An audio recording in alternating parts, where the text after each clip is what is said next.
Sa isang liblib na baryo sa gilid ng kabundukan sa Batangas, naninirahan si Berting, isang mahirap ngunit masipag na sabongero. Kilala siya sa kanilang lugar bilang tahimik, matiyaga at may kakaibang paniniwala sa kapalaran. Sa kabila ng kanyang kahirapan, hindi siya nawawalan ng pag-asa na balang araw ay magbabago rin ang kanyang buhay. Ang kubo ni Berting ay yari lamang sa pawid at kawayan.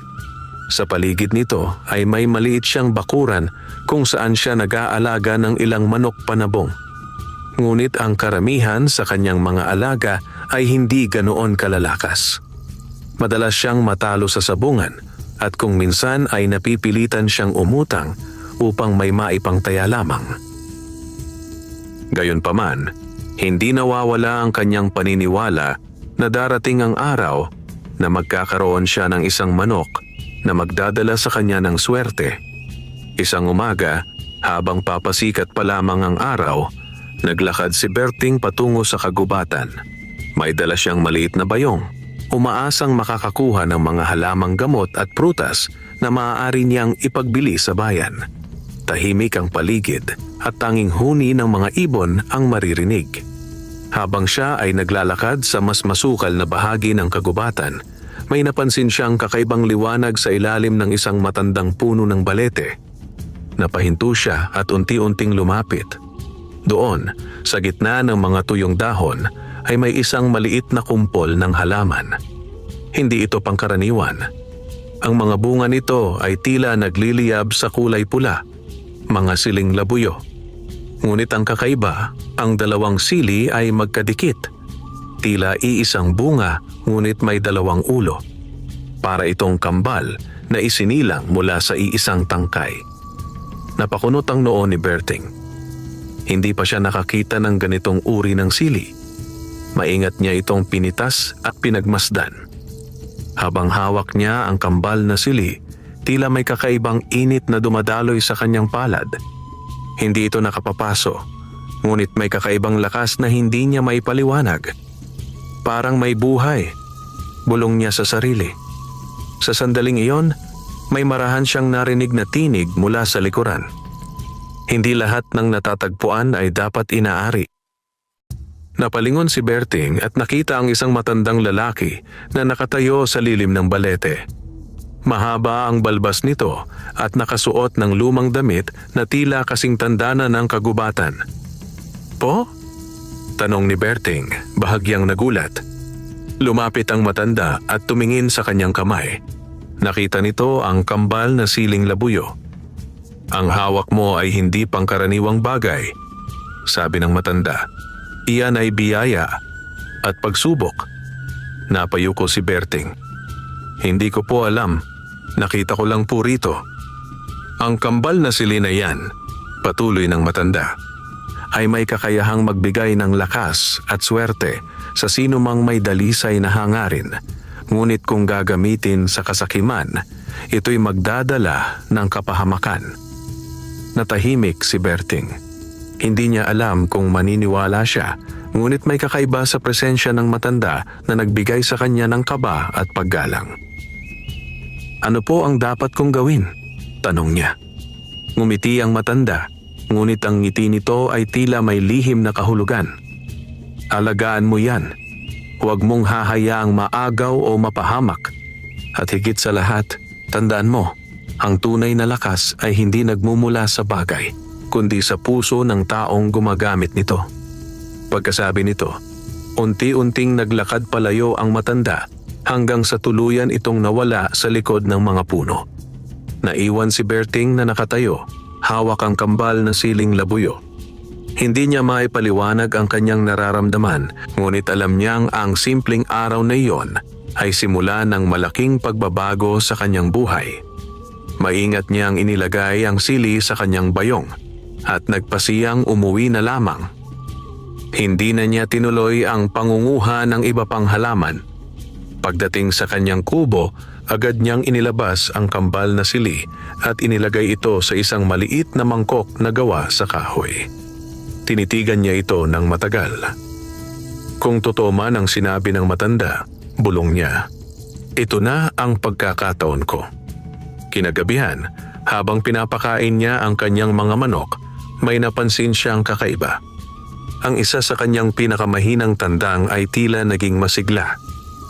Mas matalas ang galaw nito at mas matapang ang tindig. Hindi niya agad ito pinansin, ngunit may kutob siyang may kinalaman ng kambal na siling labuyo. Kinabukasan, dinala niya ang tandang sa isang maliit na sabungan sa kanilang baryo. Hindi siya nagdala ng malaking puhunan. Kaunting halaga lamang ang itinaya niya. Nang magsimula ang laban, ang kanyang tandang ay tila ibang nilalang. Mabilis itong kumilos, matalas ang tira at tila hindi napapagod. Sa loob lamang ng ilang minuto, nanaig ito laban sa kalaban. Nagulat ang mga nanonood. "Kay Berting yan?" bulong ng ilan. Hindi makapaniwala si Berting. Ito ang unang beses na nanalo siya ng ganoon kabilis at kagaling.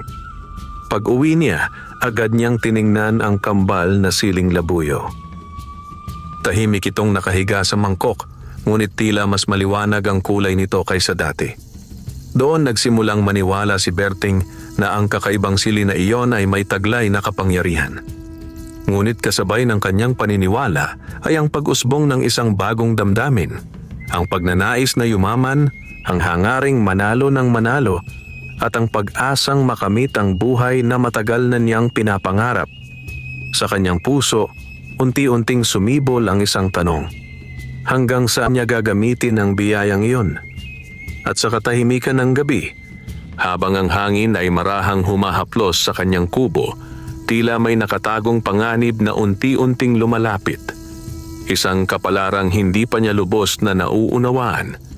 Doon nagtatapos ang unang kabanata ng buhay ni Berting at ng mahiwagang kambal na siling labuyo.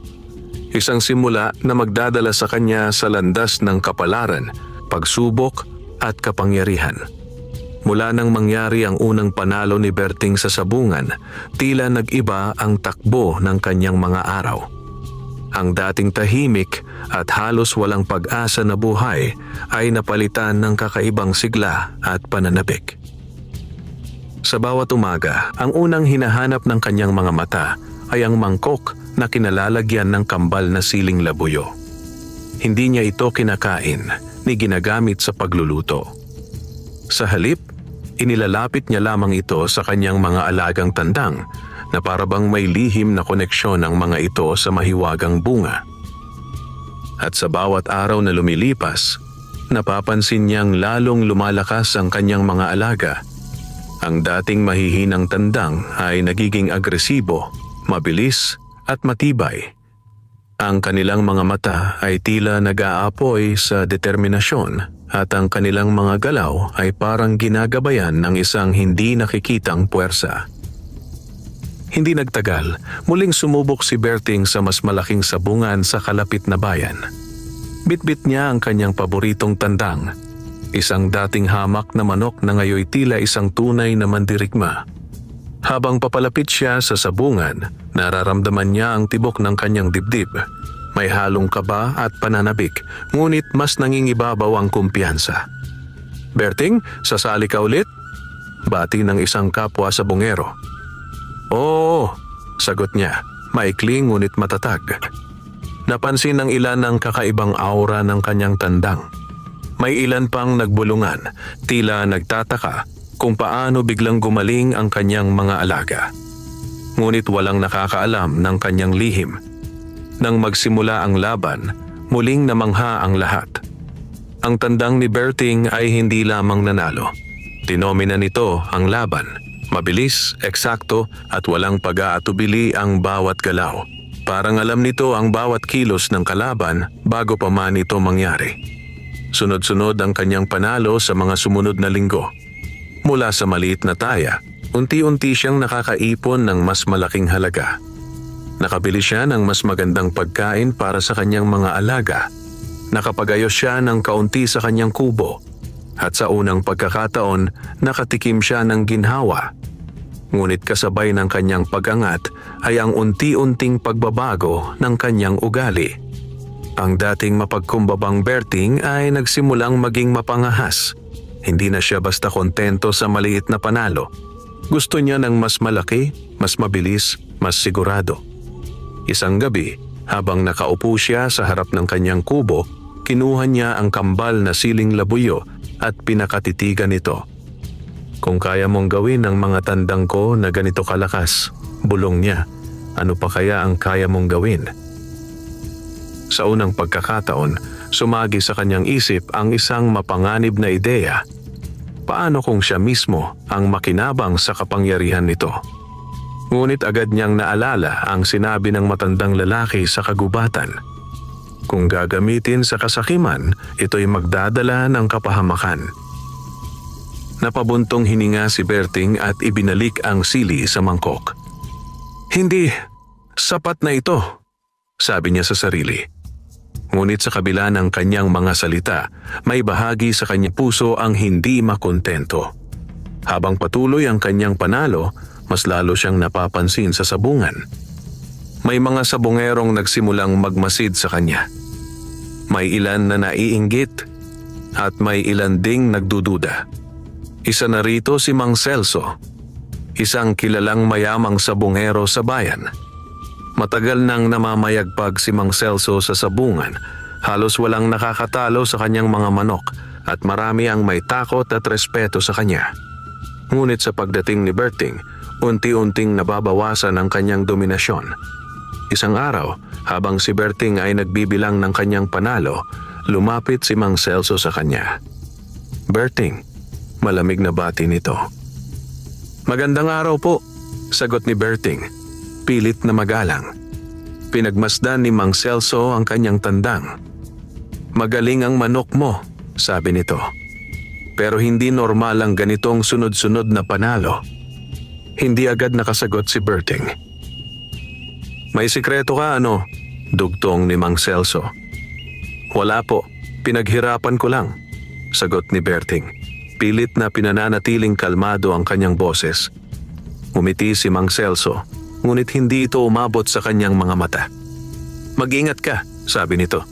Sa sabungan, hindi lang panalo ang pinaglalaruan, pati buhay. Pagkasabi nito, umalis si Mang Celso, ngunit nag-iwan ito ng mabigat na pakiramdam kay Berting. Pag-uwi niya, mas lalo niyang hinigpitan ang pagbabantay sa kambal na siling labuyo. Itinago niya ito sa isang lugar na siya lamang ang nakakaalam. Ngunit sa bawat araw na lumilipas, mas lalo niyang nararamdaman ang kapangyarihan ng mahiwagang bunga. At kasabay nito, mas lalo ring lumalalim ang kanyang pagnanais. Hindi na lamang basta manalo ang gusto niya. Gusto niyang maging pinakamahusay. Gusto niyang yumaman. Gusto niyang patunayan sa lahat. Lalo na kay Mang Celso, na siya ang tunay na hari ng sabungan. Ngunit hindi niya napapansin na sa bawat hakbang niya patungo sa tagumpay, unti-unti rin siyang lumalapit sa panganib na matagal nang nag-aabang. Sa dilim ng gabi, habang tahimik ang buong baryo, ang kambal na siling labuyo ay tila mas lalong nagliliyab. At sa loob ng puso ni Berting, nagsisimula ng magapoy ang kasakiman. Lumipas ang mga araw na tila pabor sa kapalaran ni Berting. Ang kanyang pangalan ay unti-unting sumikat sa mga sabungan sa kalapit na bayan. Hindi na siya ang dating inaapakan at minamaliit na sabungero. Ngayon, siya na ang pinag-uusapan. Ang misteryosong lalaking laging panalo. Sa bawat laban, dumarami ang kanyang kinikita. Nakabili siya ng mas matibay na kulungan, masustansyang pakain at maging bagong kasuotan. Ngunit sa kabila ng mga pagbabagong ito, nananatiling lihim ang tunay na dahilan ng kanyang tagumpay, ang kambal na siling labuyo. Isang hapon, sa isang malaking sabungan sa bayan ng San Luis, nagtipo ng mga kilalang sabungero. May malaking pusta at mas maraming manonood. Isa itong espesyal na laban na dinadaluhan ng mga pinakamagagaling. Dumating si Berting na may dalang bago niyang alaga, isang tandang na kulay itim na may bahagyang pulang balahibo sa leeg. Hindi ito gaanong kahanga-hanga sa unang tingin, ngunit ang mga mata nito ay tila nagtataglay ng kakaibang bangis. Habang siya ay nag-aayos ng kanyang tandang, muling lumitaw si Mang Celso. Suot nito ang mamahaling barong at may kasamang 2 tauhan. Ang kanyang presensya pa lamang ay sapat na upang mapatahimik ang ilang sabunghero sa paligid. "Berting," tawag niya. Tumayo si Berting at humarap sa kanya. "Ano po iyon?" Sagot niya, pinipilit maging kalmado. Tiningnan ni Mang Celso ang kanyang tandang mula ulo hanggang paa. "Ikaw ang usap-usapan ngayon," sabi nito. "Lahat sinasabi na wala ka raw talo." Hindi umimik si Berting. "Gusto kitang subukin," diretsong sabi ni Mang Celso. "Isang laban, tayo ang magtapat." Nabigla si Berting. Hindi niya inaasahan ang ganitong hamon. "Malaki ang pusta," dugtong ni Mang Celso. 10,000. Napasinghap ang ilang nakarinig. Malaking halaga iyon para sa karaniwang sabongkero, lalo na kay Berting na minsan ay halos walang makain. Tahimik na nag-isip si Berting. Alam niyang malakas ang mga alaga ni Mang Celso. Marami na itong napatunayan sa sabungan. Ngunit naaalala rin niya ang kapangyarihan ng kambal na siling labuyo. Unti-unti, napalitan ng kumpiyansa ang kanyang pag-aalinlangan. "Tatanggapin ko," sagot niya. Ngumiti si Mang Celso. Ngunit muli, ang ngiting iyon ay may halong lihim na intensyon. "Maganda," sabi nito. "Ihanda mo ang pinakamalakas mong manok." Pagkatapos ay umalis ito, na tila sigurado na sa magiging resulta. Nang dumating ang oras ng laban, nagtipon ang mga tao sa paligid ng ruweda. Ramdam ang tensyon sa hangin. Ang laban na iyon ay hindi lamang simpleng sabong. Ito ay laban ng dangal, kapalaran at kapangyarihan. Sa isang panig, ang mamahaling tandang ni Mang Celso, malaki, makinis ang balahibo at halatang sinanay ng husto. Sa kabilang panig, ang tila ordinaryong tandang ni Berting, ngunit may kakaibang ningning sa mga mata. Bago magsimula ang laban, lihim na hinawakan ni Berting ang maliit na supot na nakasabit sa kanyang baywang. Nasa loob nito ang kambal na siling labuyo. Hindi niya ito inilabas, ngunit sapat na ang presensya nito upang maramdaman niya ang init at lakas na nagbibigay sa kanya ng tiwala. Nagsimula ang laban. Sa unang bugso, mabilis umatake ang tandang ni Mang Celso. Malalakas ang tira nito at halos hindi makasabay ang manok ni Berting. Napaatras ang tandang ni Berting at sandaling nag-alinlangan ang mga nanonood.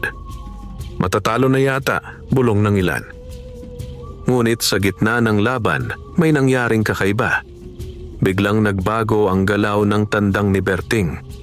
Mula sa pagiging depensibo, naging agresibo ito. Mabilis ang kanyang pagliko, matalim ang kanyang pag-atake, at tila nadaragdagan ang lakas nito sa bawat segundo.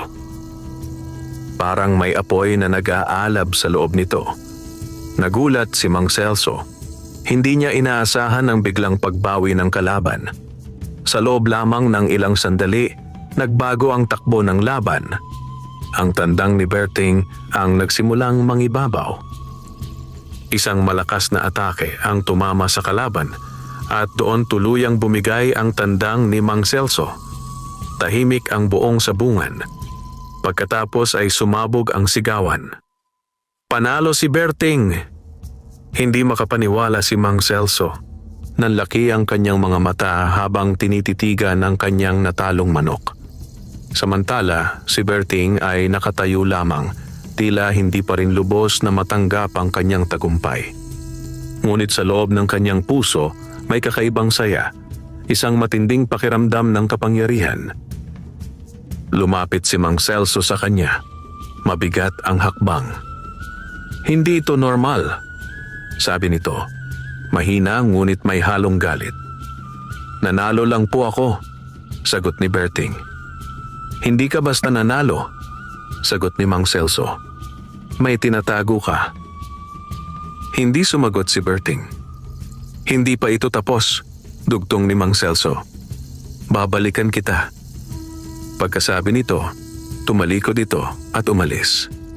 Naiwan si Berting na may halo-halong emosyon, tuwa, kaba at pagdududa. Pag-uwi niya sa kanyang kubo, agad niyang kinuha ang kambal na siling labuyo. Mas maliwanag ito ngayon.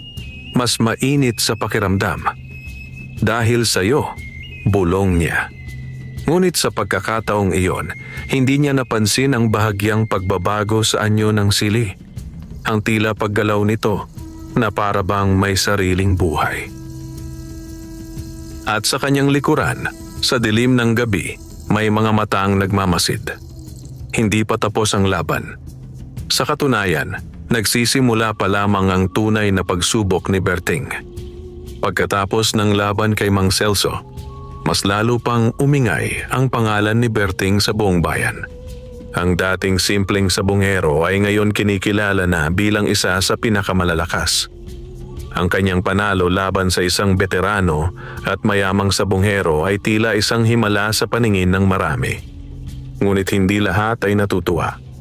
Sa likod ng kanyang tagumpay, may mga matang nagmamasid, mapanuri, mapagduda at puno ng inggit. Sa mga sumunod na araw, mas dumami ang hamon kay Berting. Halos bawat sabungan na kanyang puntahan ay may gustong sumubok sa kanyang kakayahan. At sa bawat laban, hindi siya nabibigo. Panalo, panalo, panalo.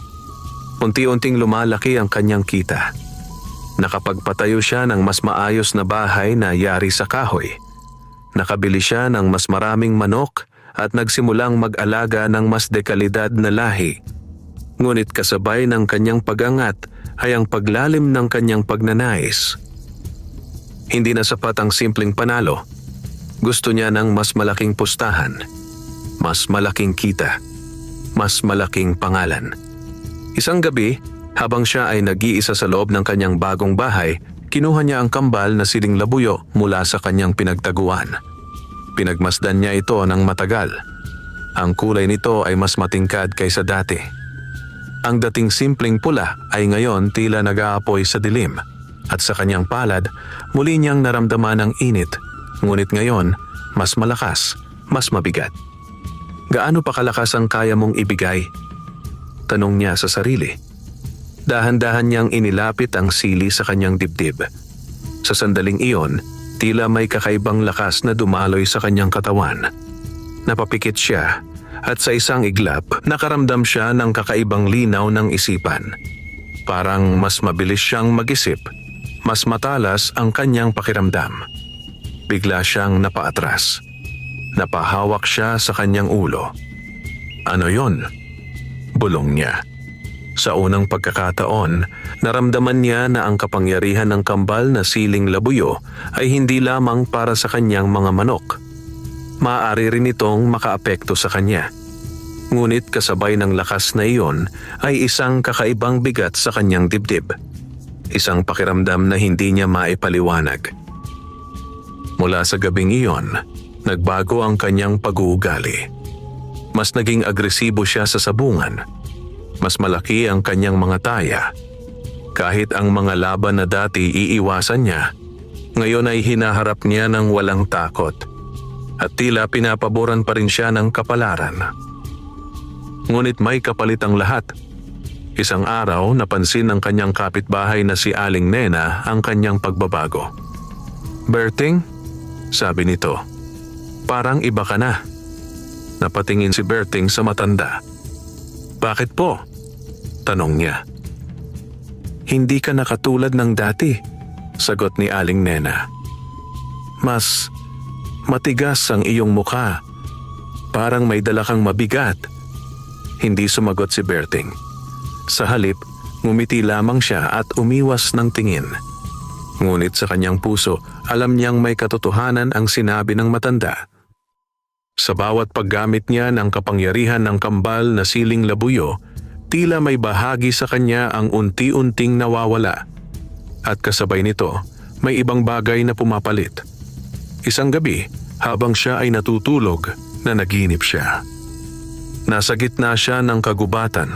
ang parehong lugar kung saan niya natagpuan ang mahiwagang sili. Sa ilalim ng balete, nakita niya ang matandang lalaki. Ngunit iba na ito.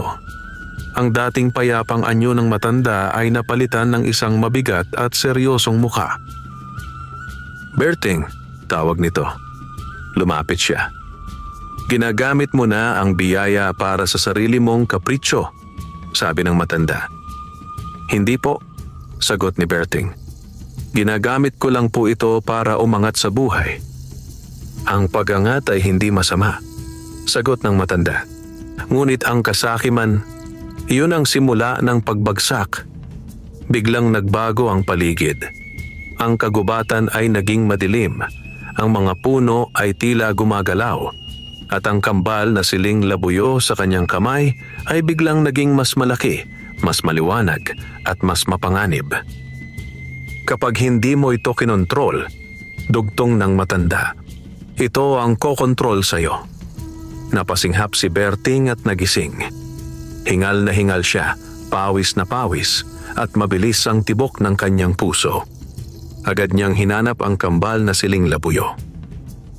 Nasa lugar pa rin ito. Tahimik. Ngunit sa kanyang paningin, tila may kakaiba na rito.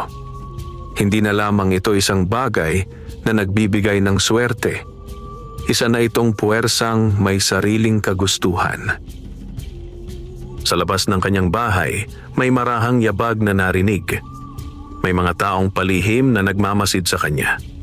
At sa di kalayuan, sa dilim ng gabi, nakatayo si Mang Celso kasama ang ilang tauhan. "Hindi basta-basta ang lakas na iyon," sabi niya. "At kung may sikreto siya, kukunin natin iyon." Sa gabing iyon, hindi lamang ang kapalaran ni Berting ang nagbago. Nagsimula na rin ang paglapit ng tunay na panganib. Isang panganib na hindi kayang labanan ng simpleng lakas ng loob lamang. At sa puso ni Berting, ang apoy ng kasakiman ay lalo pang lumalakas. Mula sa gabing iyon, hindi na naging payapa ang buhay ni Berting. Kahit sa gitna ng kanyang patuloy na tagumpay sa sabungan, may kung anong kaba ang nananatili sa kanyang dibdib. Parang may nakaambang panganib na hindi niya makita ngunit ramdam niya sa bawat sandali. Patuloy pa rin ang kanyang panalo, ngunit hindi na ito katulad ng dati na puno ng saya. Ngayon, may kasamang pag-aalala ang bawat laban. Sa tuwing siya'y umaalis ng bahay, sinisigurado niyang ligtas ang kambal na siling labuyo.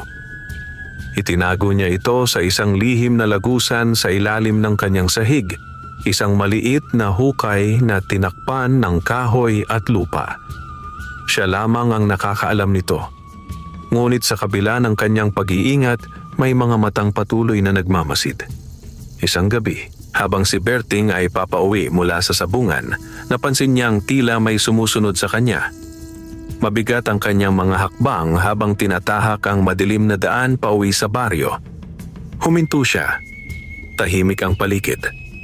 Ngunit maya-maya'y may narinig siyang kaluskos mula sa likuran. Bigla siyang napalingon, ngunit walang tao. Guni-guni lang. Bulong niya sa sarili, ngunit hindi siya kumbinsido. Pagdating niya sa kanyang bahay, agad niyang sinuri ang paligid. Walang bakas ng sapilitang pagpasok, ngunit hindi pa rin siya mapakali. Dahan-dahan niyang binuksan ang lihim na lagusan sa ilalim ng sahig. Nandoon pa rin ang kambal na siling labuyo. Ngunit sa kanyang paghawak dito, muli niyang naramdaman ang kakaibang init. Ngunit ngayon, tila mas matindi, mas mabigat, at may kasamang kirot. Napapikit siya. At sa sandaling iyon, may mga larawang pumasok sa kanyang isipan. Mga eksena ng laban, mga sigawan, dugo, at isang anino na nakatayo sa likuran niya. Isang anyong hindi niya maaninag. Bigla siyang napabitaw sa sili. Napahinga siya ng malalim. Ano ba ito? Bulong niya. Hindi na ito simpleng kapangyarihan. May kung anong misteryo ang unti-unting lumilitaw at tila hindi na niya ito ganap na kontrolado. Kinabukasan, dumating si Aling Nena sa kanyang bahay. "Berting," sabi nito, "may mga estrangherong nagtatanong tungkol sa'yo." Nagulat siya. "Anong klaseng tao po?" tanong niya. "Hindi ko kilala," sagot ng matanda. "Mukhang taga-bayan. May kasama pang mga tauhan. Parang naghahanap." Hindi na kailangang hulaan ni Berting kung sino ang nasa likod nito. Si Mang Celso. Sa pagkakataong iyon, lalong tumindi ang kanyang pag-iingat. Hindi na siya basta-basta lumalabas ng bahay kapag gabi. Pinapalibutan niya ng mga patibong ang kanyang bakuran. At sa bawat galaw niya, may halong pagdududa at paghihinala. Ngunit kahit anong ingat niya, hindi niya mapigilan ang paglapit ng panganib. Isang gabi, habang siya ay mahimbing na natutulog, biglang may mahinang ingay sa loob ng kanyang bahay. Dahan-dahan siyang nagmulat ng mata. May mga aninong gumagalaw sa dilim. Agad siyang bumangon at kumuha ng itak na nakasabit sa tabi ng kanyang higaan. Tahimik siyang lumapit sa pinanggagalingan ng ingay. At doon niya nakita 3 lalaking nakapasok sa kanyang bahay. Nagkatinginan sila. "Nasaan ang tinatago mo?" tanong ng isa. Malamig ang boses. Hindi sumagot si Berting. Sa halip, hinigpitan niya ang hawak sa kanyang itak. "Wala akong alam," sagot niya. Ngumisi ang lalaki. "Huwag ka nang magpanggap. Alam namin na may kakaiba kang hawak." Biglang sumugod ang isa sa kanila. Ngunit mabilis si Berting. Sa isang iglap, nailagan niya ang atake at naitulak ang lalaki. Nagkaroon ng sagupaan sa loob ng kanyang bahay. Sa kabila ng kanilang bilang, tila may kakaibang lakas si Berting. Mas mabilis ang kanyang galaw. Mas matalas ang kanyang pakiramdam. Parang ginagabayan siya ng isang puwersa. Sa loob lamang ng ilang sandali, napaurong ang mga kalaban. "Hindi siya normal?" bulong ng isa. "Umalis tayo!" sigaw ng isa pa. At dali-dali silang tumakas sa dilim. Naiwan si Berting, hingal na hingal, hawak ang kanyang itak. Hindi niya alam kung paano niya nagawa iyon. Ngunit alam niya ang isang bagay. Ang kapangyarihan ng kambal na siling labuyo ay hindi na lamang para sa kanyang mga manok. Ito ay nasa kanya na rin. At sa puntong iyon, hindi na lamang siya ang may gusto sa mahiwagang bagay na iyon. Marami na ang naghahanap. Marami na ang handang pumatay pa dito. Sa labas, sa ilalim ng malamlam na ilaw ng buwan, nakatayo si Mang Celso. Pinagmamasdan niya ang bahay ni Berting mula sa malayo. "Sigurado na ako," sabi niya sa kanyang mga tauhan. "May tinatago siya." "Anong gagawin natin, amo?" tanong ng isa. Ngumiti si Mang Celso, malamig at puno ng balak. "Kukunin natin iyon," sagot niya. "Kahit anong mangyari." At sa gabing iyon, nagsimula ang tunay na laban, hindi na sa sabungan, kundi sa pagitan ng kapangyarihan at kasakiman. Habang si Berting ay unti-unting nalulubog sa lakas na hindi niya lubos na nauunawaan, ang mundo sa kanyang paligid ay nagiging mas mapanganib. Ang lihim na kanyang natagpuan ay hindi na lamang kanya. Ito ay isang kayamanang pinag-aagawan at handang wasakin ang sino mang hahadlang. Hindi na nakatulog ng maayos si Berting matapos ang tangkang pagnanakaw sa kanyang bahay. Sa bawat kaluskos ng hangin at bawat anino na gumagalaw sa dilim, agad siyang napapabangon. Hawak niya palagi ang kanyang itak at ang kanyang mga mata ay tila laging nagbabantay. Ngunit higit sa takot sa mga tao, mas kinatatakutan niya ang unti-unting pagbabago sa kanyang sarili. Sa tuwing inilalapit niya ang kambal na siling labuyo, nararamdaman niya ang lakas. Isang lakas na hindi lamang pisikal, kundi tila umaabot hanggang sa kanyang isipan. Minsan, alam na niya ang galaw ng kalaban bago pa ito kumilos. Minsan, tila mas malinaw ang kanyang paningin, mas mabilis ang kanyang pag-iisip. Ngunit kasabay nito, may kapalit. Madali na siyang magalit. Madali siyang mainis. At kung minsan, may mga sandali na hindi niya makilala ang sarili niyang iniisip. Isang umaga, habang pinapakain niya ang kanyang mga tandang, napansin niyang ang isa sa mga ito ay naging masyadong agresibo. Hindi na ito sumusunod sa kanyang utos at halos umatake pa sa kanya. Napaatras si Berting. "Anong nangyayari sa'yo?" Bulong niya. Sa isang iglap, sumugod ang tandang. Napilitan si Berting na umiwas at itulak ito palayo. Ngunit, sa kanyang pagkilos, hindi niya sinasadyang masaktan ng manok. Pumagsak ito sa lupa at hindi na muling nakagalaw. Napatigil siya. Tinitigan niya ang walang buhay na tandang. Ito ang unang pagkakataon na nakaramdam siya ng takot, hindi sa ibang tao, kundi sa sarili niya. "Ako ba ang may gawa nito?" Mahina niyang tanong. Unti-unti niyang naramdaman ang bigat ng kanyang paghinga. Hindi na lamang siya ang nagbabago, pati ang mga nasa paligid niya ay naaapektuhan na. Kinagabihan, muli niyang kinuha ang kambal na siling labuyo. Ngunit sa pagkakataong iyon, hindi niya ito hinawakan ng matagal. Sa halip, inilapag niya ito sa harap niya at pinagmasdan. "Kung ikaw ang dahilan," sabi niya, "kailangan kitang kontrolin." Ngunit sa kanyang pagtitig, tila may kakaibang nangyari. Ang kambal na sili ay bahagyang gumalaw. Parang may sariling pulso. Parang may buhay. Napaatras si Berting. Sa kanyang isipan, biglang may boses na bumulong. "Gamitin mo pa ako." Napahawak siya sa kanyang ulo. Hindi niya alam kung ito ba ay guni-guni o may kung anong puwersa na nakikipag-usap sa kanya. "Hindi," marinyang sabi. "Hindi ako magpapadala." Ngunit sa kabila ng kanyang pagtutol, naramdaman niya ang paghila ng kapangyarihan. Isang tukso na mahirap tanggihan. Kinabukasan, muling dumating ang hamon. Isang malaking sabungan sa lungsod ang nag-anyaya sa kanya. Mas malaki ang pustahan. Mas maraming manonood. Mas malaking pagkakataon. Dati, hindi siya magdadalawang isip. Ngunit ngayon, nag-aalinlangan siya.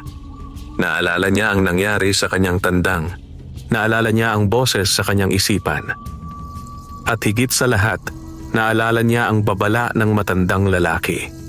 Ngunit nang tingnan niya ang kanyang paligid, ang mas maayos na bahay, ang kanyang mga bagong alaga, at ang perang kanyang naipon, unti-unting nanaig ang kanyang pagnanais. "Isang laban na lang," bulong niya sa sarili. "Pagkatapos nito, titigil na ako." Iyon ang pangako niya sa sarili. Ngunit hindi niya alam na iyon din ang simula ng mas malaking pagsubok. Sa araw ng laban, mas matindi ang kanyang naramdaman. Mas mainit ang hawak niyang kambal na siling labuyo. Mas malakas ang tibok ng kanyang puso. At sa sandaling pumasok siya sa sabungan, tila nag-iba ang kanyang paningin. Mas malinaw, mas matalim. Parang may apoy na naglalagablab sa kanyang loob. Nagsimula ang laban. At muli, nanaig ang kanyang tandang. Ngunit sa pagkakataong iyon, hindi lamang panalo ang nangyari. Halos mapatay ng kanyang manok ang kalaban. Napaatras ang mga nanonood. "Grabe," bulong ng ilan. Hindi na iyon simpleng laban. May kakaibang bangis na hindi na pangkaraniwan. Nakatayo si Berting, ngunit hindi siya makagalaw. Sa kanyang dibdib, may bigat na hindi niya maipaliwanag. Panalo siya. Ngunit hindi siya masaya. Sa halip, naramdaman niya ang isang bagay na matagal na niyang hindi nararamdaman. Takot. At sa gitna ng kaguluhan, may isang taong nakamasid sa kanya mula sa malayo. Isang matandang lalaki.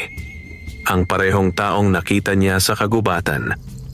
Tahimik itong nakatingin sa kanya na para bang hinihintay ang kanyang susunod na hakbang. Sa sandaling iyon, Napagtanto ni Berting na ang laban na kanyang kinakaharap ay hindi na lamang laban sa ibang sabonghero. Ito ay laban sa sarili niyang kaluluwa. At sa bawat paggamit niya ng kapangyarihan, mas lalo siyang lumalapit sa isang hangganan. Isang hangganang maaaring hindi na niya malampasan pabalik. Ang presyo ng kapangyarihan ay unti-unti nang sinisingil. Matapos ang laban sa lungsod, hindi na naging mapalagay si Berting. Kahit hawak niya ang pinakamalaking panalo sa buong buhay niya, hindi niya maramdaman ang tuwa na dati nagbibigay sa kanya ng sigla. Sa halip, may isang mabigat na pakiramdam na bumabalot sa kanyang dibdib. Parang may unti-unting kumakain sa kanyang pagkatao. Pag-uwi niya sa kanyang bahay, hindi niya agad nilapitan ang kanyang mga alaga. Sa halip, dumiretso siya sa loob at naupo sa isang sulok, tahimik na nakatitig sa sahig. Ang kanyang mga kamay ay bahagyang nanginginig. Hindi dahil sa takot sa ibang tao, kundi dahil sa takot sa sarili niya. Maya-maya, kinuha niya ang kambal na siling labuyo mula sa kanyang pinagtataguan. Ngunit sa pagkakataong iyon, iba na ang kanyang pakiramdam habang hawak ito. Ang init nito ay tila mas mabigat, mas nakakapasok sa kanyang katawan. At sa sandaling iyon, muling bumalik ang boses sa kanyang isipan. Hindi ka dapat tumigil. Napapikit si Berting. Hindi, tama na. Mariin niyang bulong. Ngunit ang boses ay hindi tumigil. Mas marami ka pang kayang makuha. Mas marami ka pang kayang talunin. Unti-unting humigpit ang hawak niya sa sili.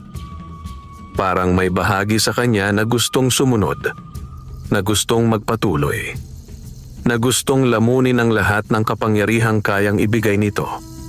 Bigla siyang napasigaw at itinapon ang kambal na siling labuyo sa sahig. Tahimik ang buong bahay. Mabigat ang kanyang paghinga. Ito na ba ako? Tanong niya sa sarili. Ganito na ba ako nagbago? Sa labas ng kanyang bahay, naroon si Aling Nena. Matagal na niya itong pinagmamasdan mula sa malayo.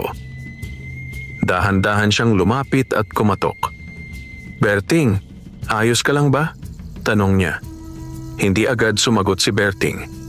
Maya-maya, binuksan niya ang pinto. Makikita sa kanyang mukha ang pagod at kalituhan. Aling Nena, mahina niyang sabi. Tila hindi ka na mapalagay, sabi ng matanda. May dinadala kang hindi mo kayang itago. Napayuko si Berting. Sa unang pagkakataon, naramdaman niyang gusto niyang magsalita. Gusto niyang ilabas ang lahat. Ngunit natatakot siya. May bagay po akong nakuha. Dahan-dahan niyang sabi. At mula noon, nagbago ang lahat. Tahimik na nakinig si Aling Nena. Hindi ko alam kung biyaya ba ito o sumpa. Dugtong niya. Napatingin ang matanda sa kanya, seryoso ang mukha. Hindi lahat ng biyaya ay dapat hawakan ng matagal, sabi nito. May mga bagay na dumarating para subukin ka, hindi para ariin mo. Napaisip si Berting. Parang muling bumalik sa kanyang alaala ang sinabi ng matandang lalaki sa kagubatan. Kung gagamitin sa kasakiman, ito'y magdadala ng kapahamakan. Napahawak siya sa kanyang ulo. Hindi ko na po alam ang gagawin ko. Lumapit si Aling Nena at marahang hinawakan ang kanyang balikat. May pagpipilian ka pa, sabi nito, habang hindi ka patuluyang nilalamon. Sa gabing iyon, hindi na muling hinawakan ni Berting ang kambal na siling labuyo. Sa halip, umupo siya sa labas ng kanyang bahay at pinagmasdan ang madilim na kalangitan. Tahimik ang gabi. Ngunit sa kanyang loob, may digmaan. Isang laban sa pagitan ng kanyang dating sarili at ng bagong kapangyarihang unti-unting kumokontrol sa kanya. Ngunit habang siya'y nag-iisip, may isang pangyayari ang tuluyang gumising sa kanya. Isang sigaw ang narinig niya mula sa kabilang bahay. Berting, tulong! Napalingon siya. Ito ay mula sa bahay ni Aling Nena. Agad siyang tumakbo. Pagdating niya, nakita niya ang apo ng matanda na nangingisay sa sahig. May matinding lagnat at tila nahihirapang huminga. Hindi na bumababa ang init niya. Umiiyak na, sabi ni Aling Nena. Napatigil si Berting. Sa sandaling iyon, naisip niya ang kambal na siling labuyo. Kung kaya nitong magbigay ng lakas, baka kaya rin nitong magpagaling. Ngunit kasabay nito, bumalik ang takot. Paano kung mas lalo lamang mapahamak ang bata? Paano kung tuluyan na siyang malugmok sa kapangyarihang iyon? Ngunit nang marinig niya ang mahinang ungol ng bata, hindi na siya nagatubili. Maghintay po kayo, sabi niya. Mabilis siyang tumakbo pabalik sa kanyang bahay. Kinuha niya ang kambal na siling labuyo. At sa pagkakataong iyon, hindi para sa panalo, hindi para sa pera, kundi para tumulong. Pagbalik niya, lumuhod siya sa tabi ng bata. Dahan-dahan niyang inilapit ang sili. At sa sandaling iyon, muling nag-init ang kanyang palad. Ngunit iba ang pakiramdam. Hindi ito mabigat. Hindi ito madilim. Sa halip, may kakaibang gaan at init na tila nagbibigay ng pag-asa. Maya-maya, unti-unting humupa ang pangingisay ng bata. Bumagal ang kanyang paghinga. At dahan-dahan siyang natahimik. Napaluha si Aling Nena. Salamat, salamat, paulit-ulit niyang sabi. Napatigil si Berting. Sa unang pagkakataon matapos ang matagal na panahon, nakaramdam siya ng kapayapaan. Hindi dahil sa panalo, kundi dahil sa pagtulong.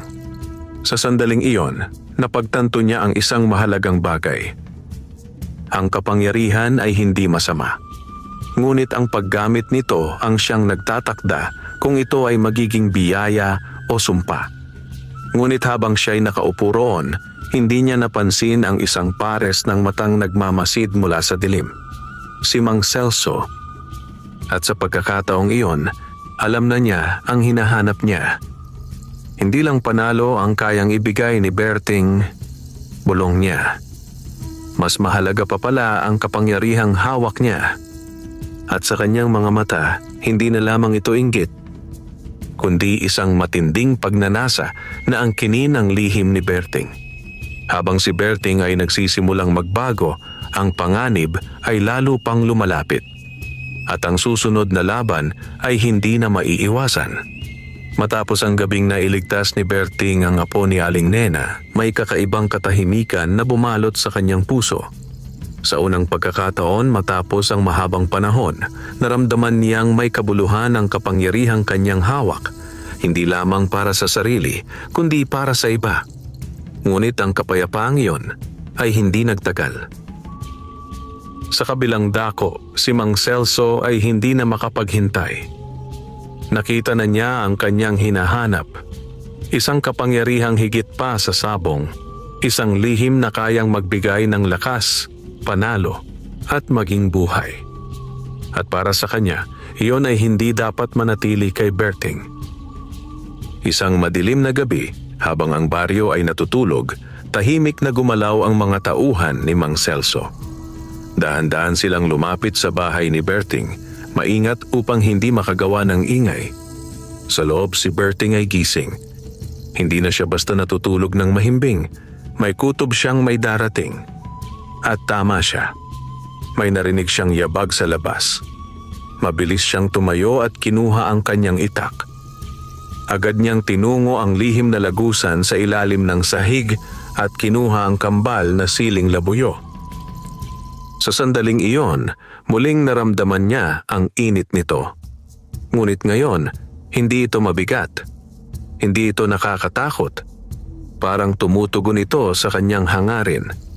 Biglang bumukas ang pinto. Sumugod ang tatlong lalaki. Nasaan na? Sigaw ng isa. Hindi na nagsalita si Berting. Sa halip, tumindig siya at humarap sa kanila. Mabilis ang mga sumunod na pangyayari. Nagkaroon ng matinding sagupaan sa loob ng bahay. Ngunit sa pagkakataong iyon, mas kontrolado si Berting. Hindi na siya ginagabayan ng galit. Hindi na siya padalos-dalos. Ang kanyang mga galaw ay maingat, eksakto, at may layunin. Isa-isa niyang napaurong ang mga tauhan. Ngunit bago pa man matapos ang laban, may isa pang aninong pumasok sa pinto. Si Mang Celso. Tahimik siyang naglakad papasok, may dalang kumpiyansa at malamig na ngiti. "Sapat na," sabi niya. Napahinto ang mga tauhan. Nagtapat ang dalawa. "Alam ko na ang lihim mo," sabi ni Mang Celso. Diretso ang tingin kay Berting. "Ibigay mo na sa akin. Hindi mo iyon kayang bantayan habang buhay." Mahigpit ang hawak ni Berting sa kambal na siling labuyo. "Hindi ito para sa iyo," sagot niya.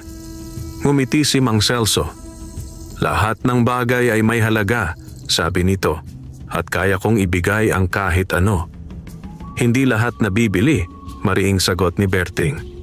Sa sandaling iyon, nagbago ang mukha ni Mang Celso. Nawala ang ngiti. Napalitan ito ng malamig na galit. "Kung ganoon," sabi niya, "kukunin ko na lang." Bigla siyang sumenyas. Muling sumugod ang kanyang mga tauhan. Ngunit sa pagkakataong ito, hindi na umatras si Berting. Hawak ang kambal na siling labuyo, naramdaman niya ang kakaibang lakas na dumadaloy sa kanyang katawan, ngunit hindi ito marahas. Ito ay matatag, malinaw, parang may gabay. Sa bawat galaw niya, tila alam niya ang susunod na mangyayari. Mabilis niyang nailagan ang mga atake. Napatumba ang isa. Napaurong ang dalawa. Ngunit si Mang Celso ay hindi basta kalaban. Bigla itong sumugod, hawak ang isang patalim. Nagbanggaan ang kanilang mga sandata. Sa kanilang pagtitigan, makikita ang magkaibang apoy. Kay Berting, isang lakas na may hangarin. Kay Mang Celso, isang apoy ng kasakiman. "Hindi mo naiintindihan ang hawak mo," sigaw ni Mang Celso. "Ikaw ang hindi nakakaintindi," sagot ni Berting. Sa isang malakas na galaw, naitulak ni Berting si Mang Celso paatras. Napahinto ang lahat. Mabigat ang kanilang paghinga. Sa sandaling iyon, itinaas ni Berting ang kambal na siling labuyo. "Hindi ito para sa panalo," sabi niya. "Hindi ito para sa kayamanan." Tahimik ang paligid. At hindi ito para sa mga taong handang manakit para lamang makuha ang gusto nila. Muling sumugod si Mang Celso. Ngunit sa pagkakataong iyon, tila may kakaibang nangyari. Isang liwanag ang bahagyang lumabas mula sa kambal na siling labuyo. Napahinto si Mang Celso. Parang may pumigil sa kanyang galaw. Unti-unti siyang napaurong. Ang kanyang mga mata ay napuno ng takot, isang damdaming matagal na niyang hindi naramdaman. "Ano? Ito?" bulong niya. Hindi sumagot si Berting. Ngunit sa kanyang loob, naramdaman niyang may nagbago. Hindi na siya alipin ng kapangyarihan. Sa halip, siya na ang kumokontrol dito. Unti-unting umatras si Mang Celso kasama ang kanyang mga tauhan. Ngunit bago siya tuluyang umalis, tumingin siya kay Berting. "Hindi pa ito tapos," sabi niya. Mababa ang boses. "Babalik ako." At sa isang iglap, nawala sila sa dilim. Naiwan si Berting, hawak ang kambal na siling labuyo. Tahimik ang gabi. Ngunit ang kanyang puso ay matatag. Alam niyang hindi pa tapos ang laban. Ngunit sa unang pagkakataon, handa na siyang harapin ito.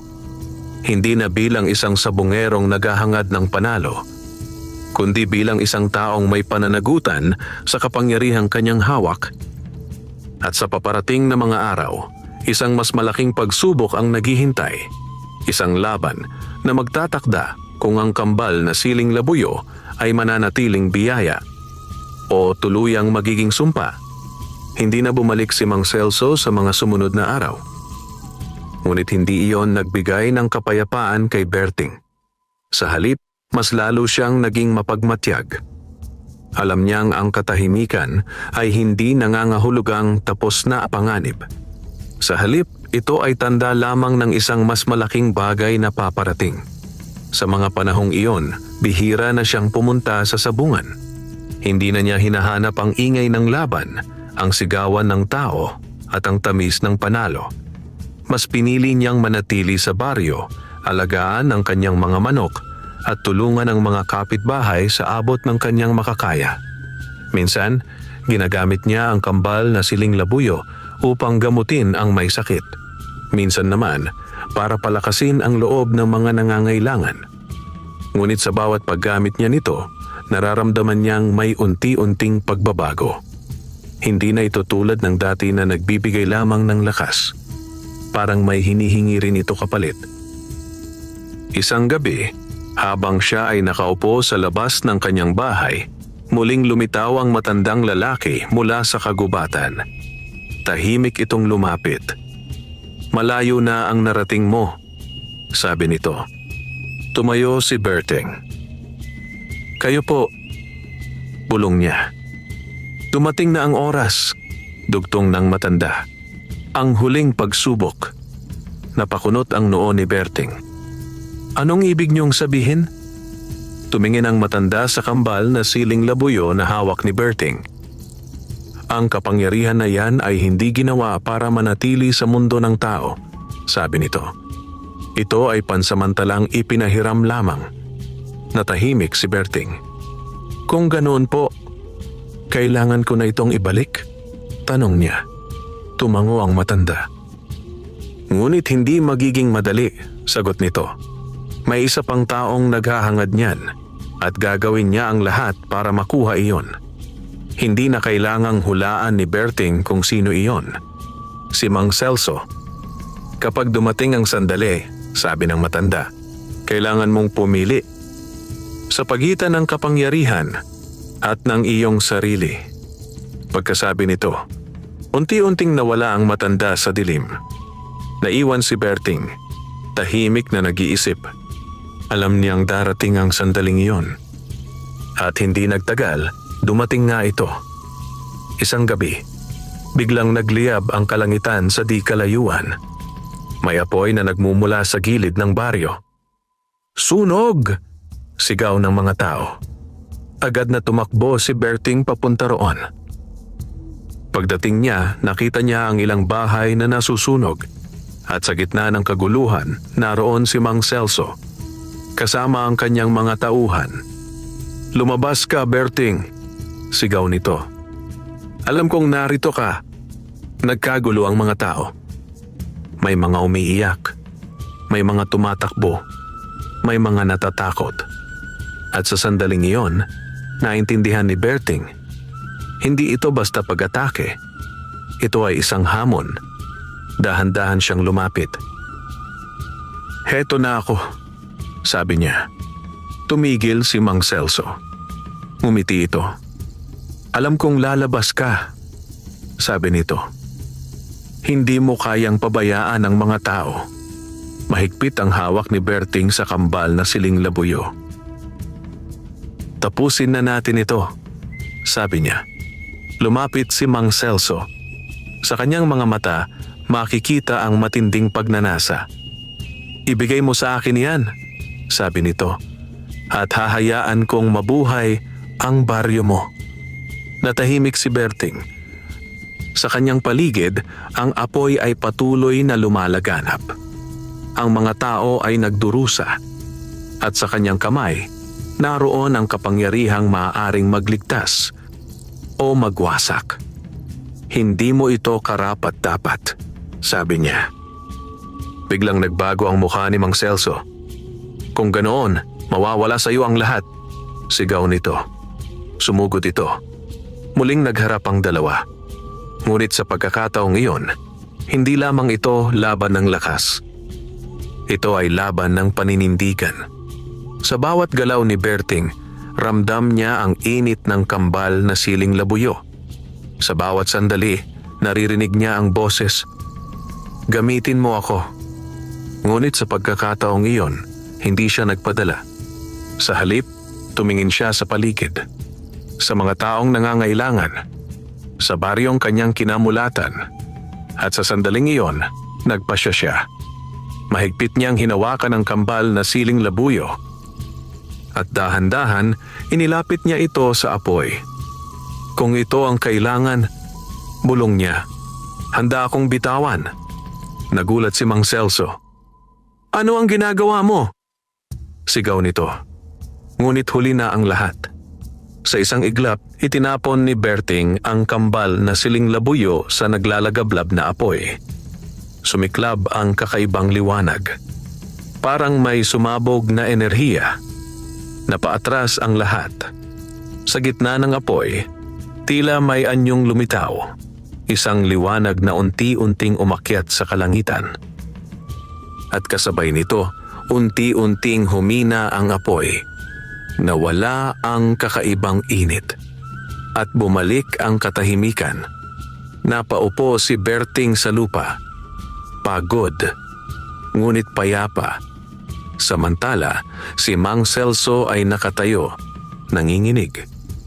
Hindi ito maaaring mangyari. Bulong niya. Sa sandaling iyon, wala na ang kanyang hinahangad. At kasama nito, tila nawala rin ang kanyang lakas. Unti-unti siyang umatras. At sa dilim ng gabi, tuluyan siyang naglaho. Naiwan si Berting, nakatingin sa kalangitan. Wala na ang kambal na siling labuyo. Wala na ang kapangyarihan. Ngunit sa kanyang puso, naroon ang isang bagay na higit pa roon. Ang kapayapaan. At sa wakas, natapos na ang kanyang laban.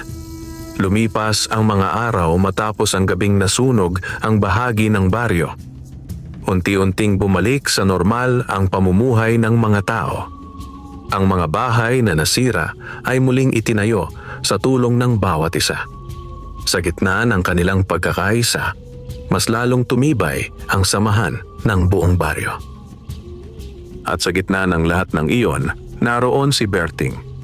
Hindi na bilang tanyag na sabongero, kundi bilang isang simpleng tao na handang tumulong.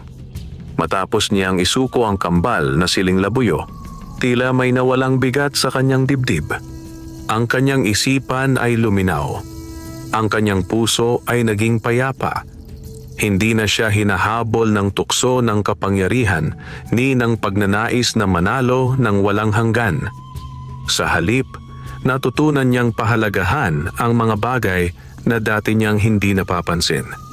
Ang simpleng pagkain, ang tahimik na gabi, ang ngiti ng mga taong kanyang natutulungan. Isang umaga, habang siya ay nag-aayos ng kanyang mga manok, lumapit si Aling Nena. Berting, sabi nito, may ngiti sa labi. Ibang-iba ka na talaga. Napangiti si Berting. Siguro po, sagot niya. Ngayon ko lang naintindihan ang tunay na halaga ng lahat. Tumingin ang matanda sa kanyang mga alaga. Babalik ka pa ba sa sabungan? Tanong nito. Napaisip si Berting. Saglit siyang tumingin sa kanyang mga tandang. Mga alagang minsan niyang ginamit para sa pansariling tagumpay. Ngunit ngayon, iba na ang kanyang pananaw. Siguro po, oo, sagot niya. Pero hindi na tulad ng dati. Napatingin si Aling Nena. Hindi na para sa pera. Dugtong niya. Hindi na para patunayan ang sarili. Gagawin ko na lang po ito dahil mahal ko ang ginagawa ko. Tumango ang matanda. Iyan ang tamang dahilan, sabi nito. Sa mga sumunod na linggo, bumalik si Berting sa sabungan. Ngunit hindi na siya ang dating Berting na kilala ng lahat. Hindi na siya ang lalaking desperadong manalo. Hindi na siya ang taong handang gawin ang lahat para sa tagumpay. Ngayon, siya ay isang sabongero na may disiplina, paggalang at malasakit. May mga laban siyang panalo. May mga laban din siyang talo. Ngunit sa bawat resulta, hindi na siya nababahala. Dahil alam niyang ang tunay na tagumpay ay hindi nasusukat sa dami ng panalo, kundi sa kung paano mo hinaharap ang bawat laban. Isang hapon, habang siya ay pauwi mula sa sabungan, muli niyang napadaan ang kagubatan kung saan niya natagpuan ang kambal na siling labuyo. Napahinto siya sa ilalim ng matandang puno ng balete. Tahimik ang paligid, ngunit sa kanyang puso may kakaibang pakiramdam. Parang may presensyang pamilyar. Dahan-dahan siyang napangiti. "Salamat," bulong niya. Hindi niya alam kung naririnig siya ng matandang lalaki o kung ang lahat ng nangyari ay isang misteryo na mananatiling lihim. Ngunit alam niya ang isang bagay. Ang kapangyarihan ay hindi nasusukat sa lakas na hawak mo, kundi sa kakayahan mong bitawan ito kapag kinakailangan. Tumalikod si Berting at nagpatuloy sa kanyang paglalakad. Sa kanyang likuran, marahang gumalaw ang mga dahon ng balete, tila sumasang-ayon sa kanyang desisyon. At sa dikalayuan, sa pagitan ng liwanag at dilim, tila may isang anyong nakamasid. Isang matandang lalaki, nakangiti, tahimik, mapayapa, parang bantay ng isang lihim na muling naibalik sa tamang lugar. Sa baryo, si Berting ay hindi na lamang kilala bilang sabongero. Siya ay naging halimbawa. Isang paalala na ang tunay na lakas ay nagmumula sa puso. At ang tunay na yaman ay hindi nasusukat sa pera o kapangyarihan, kundi sa kabutihan, sakripisyo at kapayapaan. Doon nagtatapos ang kwento ni Berting. Isang lalaking minsang naligaw sa kapangyarihan, ngunit natutong bumalik sa tamang landas. At sa kanyang pagbabalik, natagpuan niya ang bagay na matagal na niyang hinahanap. Ang tunay na tagumpay. Wakas.